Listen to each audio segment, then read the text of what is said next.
Edit 108। Krishna और गोवर्धन पर्वत। ये कहानी भगवान कृष्ण के बचपन की सबसे प्रसिद्ध कहानियों में से एक है, जिसमें उन्होंने इंद्रदेव का अहंकार चूर चूर कर दिया था। वृंदावन के लोग हर साल इंद्रदेव की पूजा करते थे ताकि वे अच्छी बारिश दे और उनकी फसलों और पशुओं की रक्षा करें।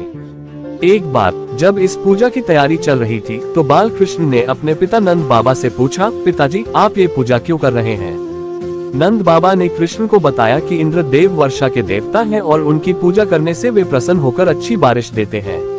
इससे हमारी फसलें अच्छी होती हैं और गायों को चारा मिलता है। कृष्ण ने मुस्कुराते हुए कहा, पिताजी हमें इंद्रदेव की पूजा क्यों करनी चाहिए? हम तो गोवर्धन पर्वत के पास रहते हैं।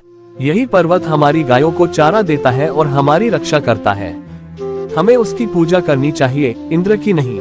कृष्ण के कहने पर नंद बाबा और सभी ब्रजवासी इंद्र की पूजा छोड़कर गोवर्धन पर्वत की पूजा करने लगे।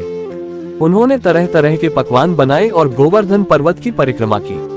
कृष्ण ने स्वयं गोवर्धन पर्वत का रूप धारण किया और सभी का भोग ग्रहण किया, जिससे सभी ब्रजवासी बहुत खुश हुए। जब इंद्रदेव को पता चला कि वृंदावन के लोगों ने उनकी पूजा नहीं की है तो वे बहुत क्रोधित हुए। उन्होंने अपना अपमान समझा और बदला लेने के लिए वृंदावन पर मूसलाधार बारिश करने का फैसला किया। इंद्र ने अपने सबसे शक्तिशाली बादलों को बुलाया और उन्हें वृंदावन को पूरी तरह से डुबो देने का आदेश दिया। तेज हवाएं चलने लगी और भयंकर बारिश शुरू हो गई। देखते ही देखते वृंदावन में चारों ओर पानी भर गया।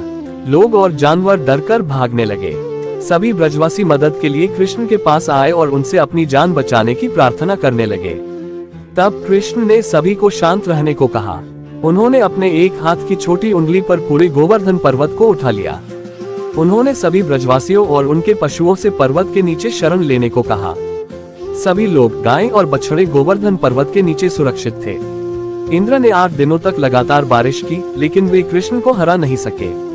उन्होंने देखा कि कृष्ण की शक्ति के आगे उनकी कोई शक्ति नहीं चल रही है। 8वें दिन इंद्र का अहंकार टूट गया। उन्होंने अपनी हार मान ली और बारिश रोक दी। जब बारिश रुकी तो कृष्ण ने गोवर्धन पर्वत को वापस उसकी जगह पर रख दिया। इंद्रदेव ने स्वयं आकर कृष्ण से क्षमा मांगी। उन्होंने कृष्ण को भगवान के रूप में स्वीकार किया। इस घटना के बाद से ही कृष्ण को गिरिराजधरण के नाम से जाना जाने लगा। ये कहानी हमें सिखाती है कि हमें अपने अहंकार को त्याग देना चाहिए और प्रकृति का सम्मान करना चाहिए। ये भी बताती है कि भगवान अपने भक्तों की हर परिस्थिति में रक्षा करते हैं।